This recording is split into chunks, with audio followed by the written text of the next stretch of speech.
हमारे मोहल्ले में एक नया ब्यूटी पार्लर खुला है जो बहुत ही मशहूर हो रहा है।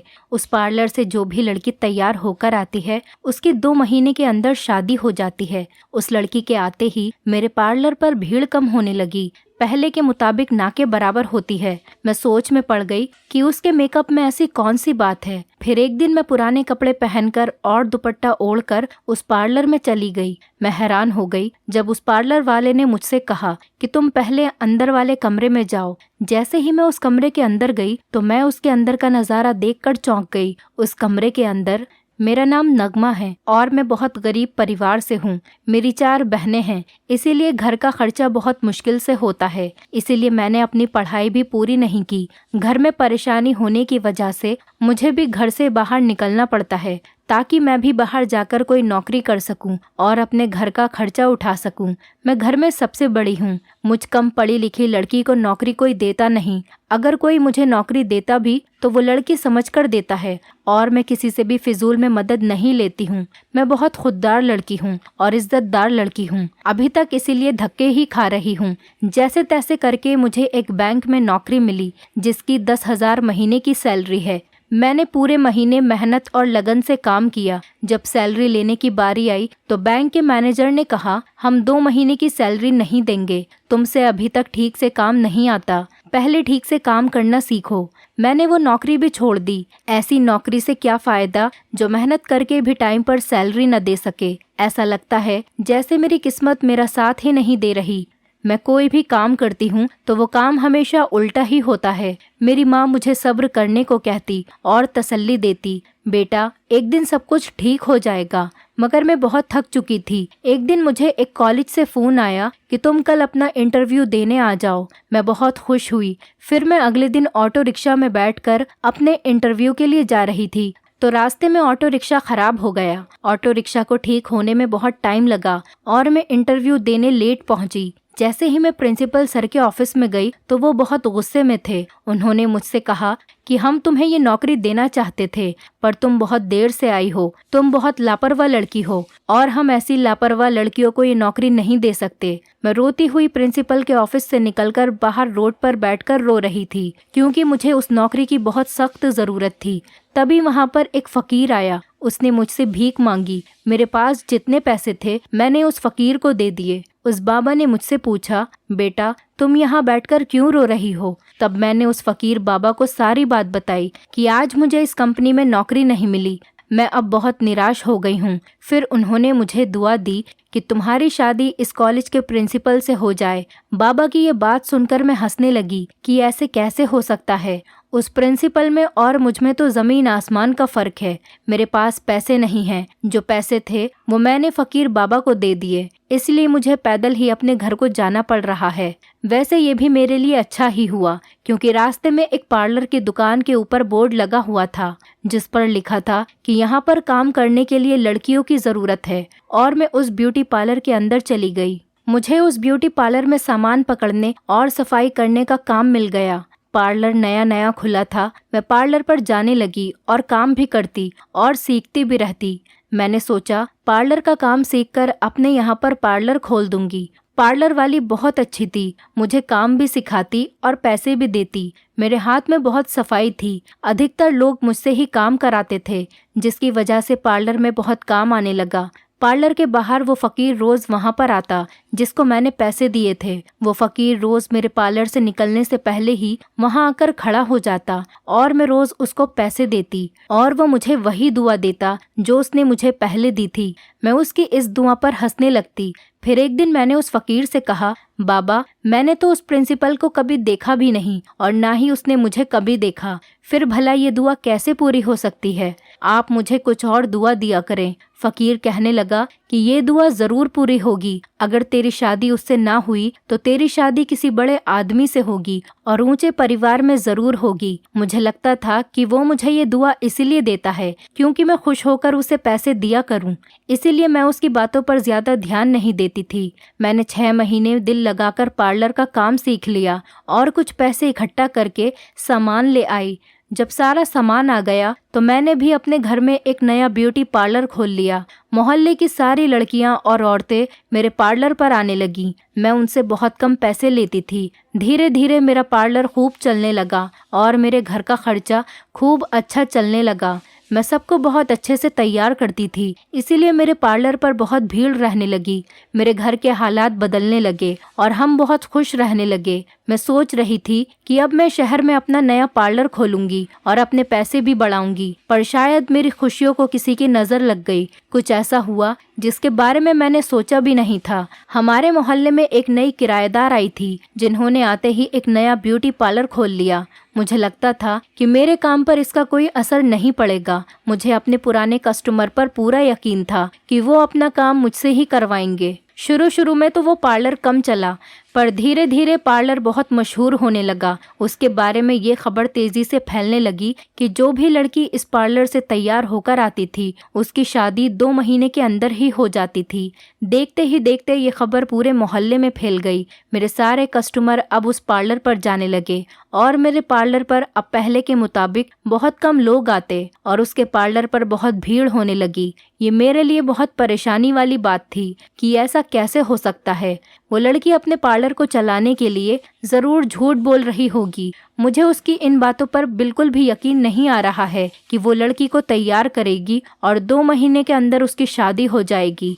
इतने में मेरी चचेरी बहन साइमा मेरे पास आई और कहने लगी कि वो नया पार्लर बहुत अच्छा चल रहा है। मैंने सुना है कि वहाँ जो लड़की तैयार होकर आती है उसकी शादी 2 महीने के अंदर ही हो जाती है। मैंने अपनी बहन से कहा कि वो अपने पार्लर को मशहूर करने के लिए ऐसा कह रही है।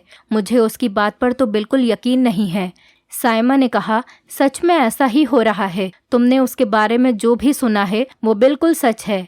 मैं हैरान रह गई और सोचने लगी कि ऐसा कैसे हो सकता है। फिर साइमा ने बताया कि अपने घर के पीछे ईरम नाम की जो लड़की थी उसकी शादी नहीं हो रही थी। वो भी उस पार्लर में तैयार होने गई थी और 1 महीने के अंदर अंदर उसकी शादी हो गई। उसके बाद भी अपने मोहल्ले की कई सारी लड़कियों की शादी हो गई, इसीलिए तो इस पार्लर में लड़कियां जाती हैं। मैं ये सब बातें सुनकर हैरत में रह गई। अब तो मेरे पार्लर पर कोई भी नहीं आता है। मैंने उसकी तैयार की हुई लड़कियों को देखा, वो ज्यादा अच्छे से तैयार हुई भी नहीं थी। मैं उससे अच्छा लड़कियों को तैयार करती थी। शादी होने के चक्कर में ही लड़कियां उसके पार्लर पर जाती थीं। मैं बहुत परेशान थी कि ऐसा कैसे हो सकता है, क्योंकि साइमा भी उसी के पार्लर में गई थी और 20 दिन के अंदर अंदर उसकी भी शादी हो गई। मैं साइमा के लिए बहुत खुश थी, क्योंकि वो शादी के बाद दूसरे शहर चली गई थी। अब मैंने सोच लिया था कि मैं अब सच का पता लगाकर रहूंगी कि उसके पार्लर में ऐसी कौन सी बात है जो रातों रात लड़कियों के रिश्ते आ जाते हैं। अगले दिन मोहल्ले की एक लड़की से कहलवाया कि मैं उससे मिलना चाहती हूँ, तो उस पार्लर वाली ने मिलने के लिए मना कर दिया था, क्योंकि वो कभी भी किसी दूसरे पार्लर वाली से नहीं मिलती थी। ये सुनकर मुझे बहुत बुरा लगा। फिर मैंने सोचा कि उसने मुझे कभी नहीं देखा, मैं उसकी कस्टमर बनकर चली जाती हूँ। मैं ये सोचते हुए मुस्कुराने लगी और मैं इस तरह से उस पार्लर वाली से मिल भी लूंगी और पता भी चल जाएगा। मैं पुराने कपड़े पहनकर और दुपट्टा ओढ़कर घर से निकल गई। उसने मुझे कभी नहीं देखा था, मगर फिर भी मुझे डर था कि कोई मुझे पहचान न ले, इसीलिए मैंने अपना मुंह ढक रखा था। मैं उस पार्लर के अंदर गई। उस पार्लर वाली ने अपने चेहरे पर मास्क लगा रखा था। मैंने उससे कहा, मेरी शादी नहीं हो रही, इसीलिए मैं आपके पार्लर पर तैयार होने आई हूँ। वो मेरी बात सुनकर बहुत खुश हो गई। उसने मुझे बिठाया और चाय पिलाई। उसने मुझसे कहा, मैं अभी दूसरी लड़की को तैयार कर रही हूँ, तुम यहाँ बैठकर इंतजार करो। उसने दूसरी लड़की को तैयार किया। उस लड़की को मैं जानती थी, वो मेरी पुरानी कस्टमर थी। तैयार होकर वो लड़की पार्लर वाली के साथ अंदर वाले कमरे में चली गई। मैं ये देखकर हैरान रह गई कि इस लड़की को तो तैयार होकर अपने घर जाना था, तो फिर ये अंदर कमरे में क्यों गई है। थोड़ी देर बाद वो पार्लर वाली बाहर आकर बोली, तुम कल आना, मुझे आज बहुत ज़रूरी काम है। ये सुनकर मैं बाहर आकर खड़ी हो गई तो मैंने देखा पार्लर वाली के घर के आगे एक बड़ी सी गाड़ी रुकी और उसमें से कुछ लोग निकलकर पार्लर वाली के घर के अंदर चले गए। मैं ये देखकर हैरान रह गई कि आखिर ये हो क्या रहा है। ये सोचती हुई मैं अपने घर पर आ गई। कुछ दिनों बाद उस कस्टमर का रिश्ता उन लोगों से हो गया और बहुत जल्दी शादी होने वाली थी। मैंने सच में ये सब अपनी आंखों से देखा था कि उस पार्लर से तैयार होने वाली लड़कियों की शादी हो रही है। कुछ दिनों बाद मैं दोबारा उस पार्लर में गई। आज उसके पार्लर में भीड़ नहीं थी। पार्लर वाली ने मुझसे कहा, तुम्हें तैयार होने से पहले मुझसे एक वादा करना होगा कि यहाँ पर जो भी बात होगी वो तुम किसी को नहीं बताओगी। मैं परेशान हो गई और सोचने लगी कि आखिर ऐसी क्या बात है। वो पार्लर वाली कहने लगी, तुम यहाँ इसीलिए तैयार होने आई हो ताकि तुम्हारी शादी जल्द से जल्द हो जाए। मैंने कहा, हाँ ऐसा ही है। तो वो कहने लगी, तो तुम्हें तैयार होने से पहले मेरे साथ अंदर वाले कमरे में जाना होगा, फिर ही मैं तुम्हें तैयार करूंगी। मैं बहुत परेशान हो गई और उसके साथ अंदर वाले कमरे में चली गई। मुझे कुछ समझ में नहीं आ रहा था कि ये सब क्या चल रहा है, शादी होने से इस कमरे का क्या राज है। बस मैं ये सोचती हुई उसके पीछे पीछे उस कमरे में चली गई। कमरे में जाते ही मैं हैरत में रह गई कि कमरे में बहुत सारे लोग थे, जिनमें से ज्यादातर लड़के ही थे। पार्लर वाली ने मेरे कान में कहा कि तुम्हें जो लड़का पसंद है मैं उसी से तुम्हारी शादी करा दूंगी। मुझे बहुत गुस्सा आया और मैं उसको पकड़कर कमरे से बाहर ले गई और पूछने लगी कि ये सब क्या है। तो पार्लर वाली बोली, ये मेरे साइड का बिजनेस है, मैं रिश्ते भी करवाती हूँ। मेरे पास हर तरह का रिश्ता है, जैसा भी लड़का तुम चाहती हो उसी तरह के लड़के से मैं तुम्हारी शादी करा दूंगी। इस मोहल्ले की सभी लड़कियों की शादी मैंने ही तो करवाई है। इस बात को सुनकर मुझे कुछ समझ आया कि ये क्या बात है। शायद ये रिश्ते कराने का काम भी करती है, इसीलिए पार्लर खोला है। और इसके दोनों काम बहुत अच्छे चल रहे थे और बहुत पैसे कमा रही थी। वो शायद अपना रिश्ते वाला बिजनेस आगे बढ़ाने के लिए ही पार्लर चला रही थी। हालांकि मैंने तो सोचा था कि पता नहीं वहाँ क्या होता होगा, पर ये तो बड़ी आम सी बात निकली। खैर, मैंने उससे कह दिया कि मैं रिश्ते के बारे में सोचकर बताऊंगी और वहाँ से अपने घर चली आई। अब मैं ये सोच रही थी कि मुझे कोई और काम करना चाहिए। दूसरा पार्लर होते हुए मेरा पार्लर नहीं चल सकता। मैंने अपना पार्लर बंद कर दिया और इस शहर को छोड़कर अपने मामा जी के यहाँ एक दूसरे शहर चली आई। उन्होंने मुझे एक होटल में रिसेप्शन की नौकरी दिलवा दी और मैं अगले दिन से अपनी नौकरी पर जाने लगी। मुझे वहाँ पर काम करते हुए 1 महीना ही हुआ था कि अचानक मुझे वहाँ ईरम अपने शौहर के साथ नजर आई। वो पहले से ज्यादा कमजोर हो गई थी। मैंने ईरम को आवाज लगाई तो उसका शौहर उसे वहाँ से ले गया। जाते जाते ईरम ने मुझे एक इशारा किया। मैं उसका इशारा समझ नहीं पाई, शायद वो मुझसे कुछ कहना चाहती थी। मुझे बहुत अजीब लगा। मैंने अपनी ड्यूटी पूरी होने का इंतजार किया। वो लोग हमारे होटल में रहने आए थे। जिस कमरे में वो थे, मैंने उस कमरे का दरवाजा बजाया, मगर उसके शौहर ने दरवाजा नहीं खोला। मैंने कहा, मुझे ईरम से मिलना है। उसने कहा, यहाँ कोई ईरम नहीं है, यहाँ मेरी बीबी शबीना है। मैं परेशान होते हुए वहाँ से वापस आ गई। मैंने ईरम को शादी के बाद पहली बार देखा था और उसका शौहर मुझे उससे मिलने नहीं दे रहा था।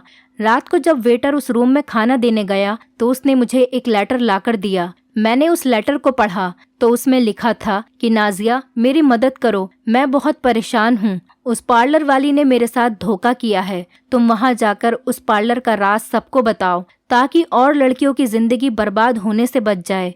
मैं उस लेटर को पढ़कर कुछ समझ नहीं पाई कि ईरम मुझसे क्या कहना चाहती है और वो किस मुश्किल में थी। उसकी इस परेशानी का उस पार्लर वाली से क्या ताल्लुक है। मैं बहुत परेशान हो गई और मैंने सोचा कि मैं सुबह को ड्यूटी पर जाऊंगी तो सबसे पहले ईरम से मिलूंगी। वहां जाकर पता चला कि वो लोग वहां से चले गए हैं। मुझे तो ये भी नहीं पता था कि ईरम अपने घर वालों से बात करती भी है या नहीं।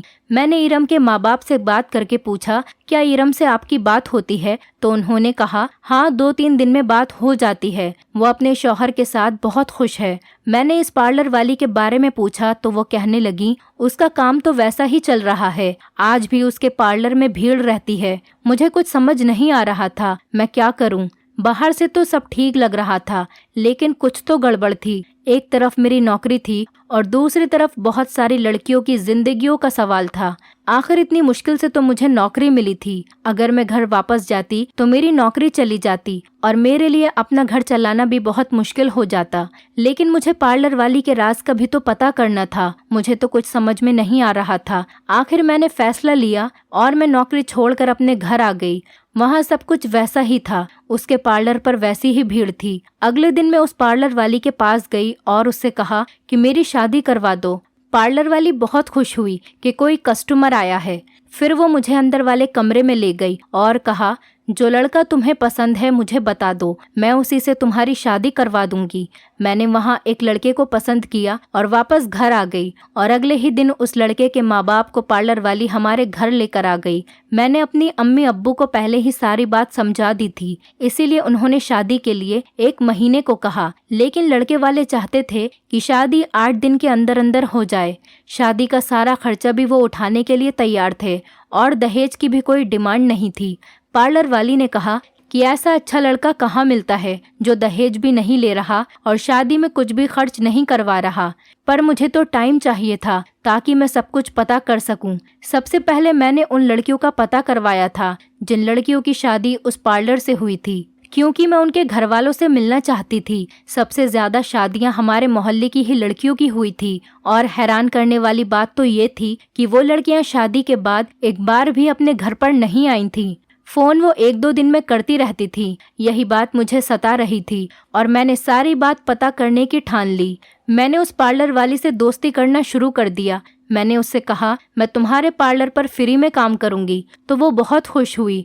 धीरे धीरे 1-2 हफ्ते के अंदर ही मेरी वजह से उसके पार्लर में बहुत भीड़ रहने लगी। मैं बहुत अच्छे से तैयार करती थी। मैंने एक बात नोटिस की थी कि वो हमेशा गरीब लड़कियों की ही शादी करवाती है। अमीर लड़कियां भी अक्सर उसके पास आती थीं, मगर वो कभी भी उनसे शादी के बारे में कोई बात नहीं करती थी।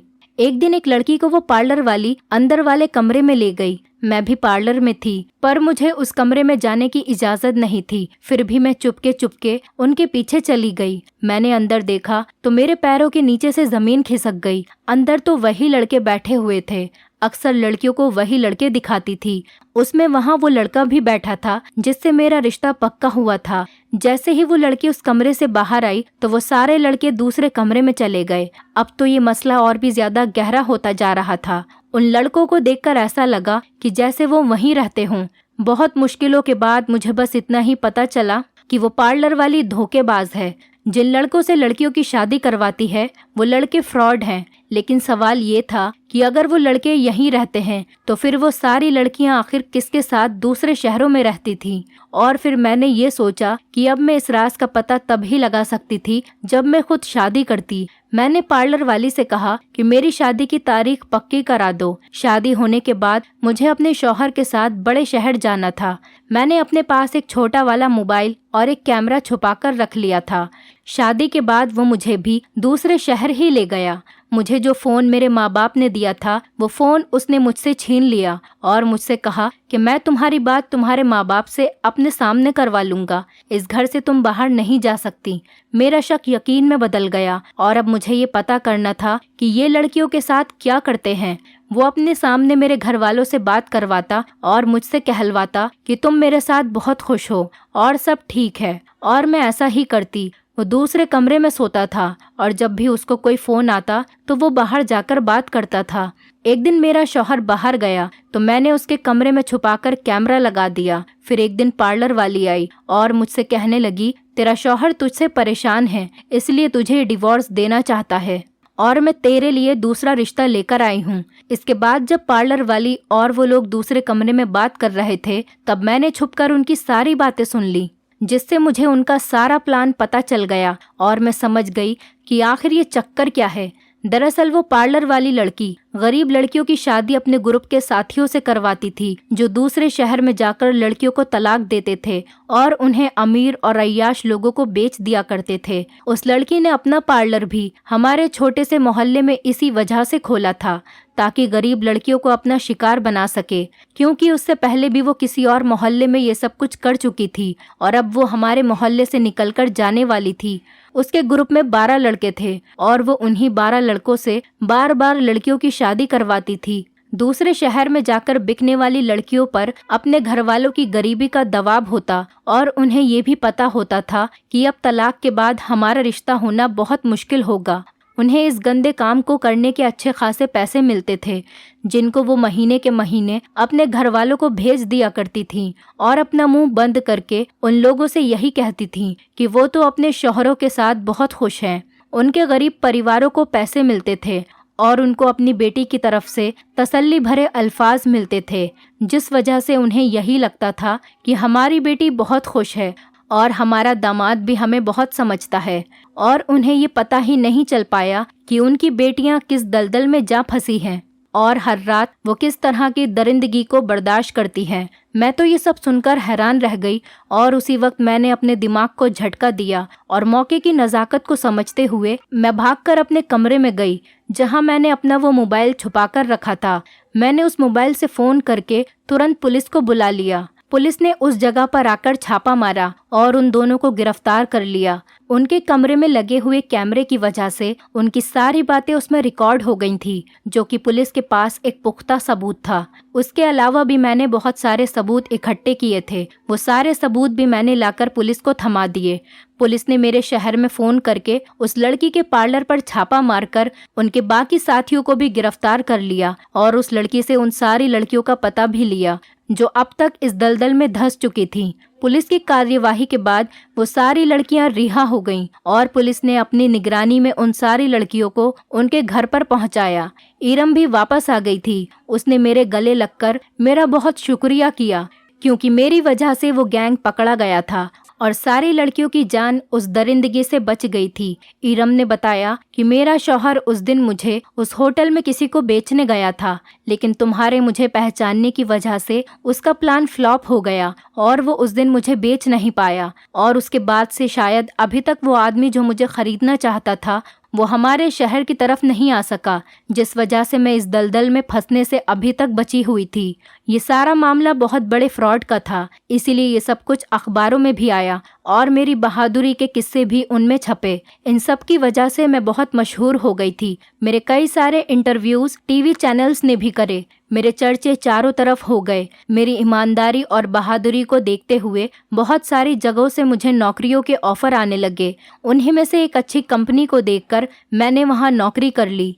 उस कंपनी के मालिक को शायद मैं पसंद आ गई थी, इसीलिए कुछ टाइम के बाद उसने मेरे माँ बाप के पास रिश्ता भेजा और जल्द ही मेरी उससे शादी हो गई। जब रात को दुल्हन बनकर मैं अपने शौहर का इंतजार कर रही थी, तब मुझे उस फकीर की दुआ याद आई जब एक दिन उसने मुझसे कहा था कि जिसने तुझे नौकरी से निकाला है, अगर उससे तेरी शादी ना भी हुई तब भी तेरी शादी किसी कंपनी के मालिक से ही होगी, यानी कि किसी बड़े घर में। और मुझे आज उसकी दुआ कबूल होती हुई नजर आई और मुझे अपनी किस्मत पर बड़ी खुशी हुई क्योंकि ऊपर वाले ने मेरी नेकियों के बदले मुझे आज इस खुशी भरे दिन से नवाजा था और बैठे बिठाए मुझे इतनी बड़ी और आलीशान कंपनी की मालकिन बना दिया था।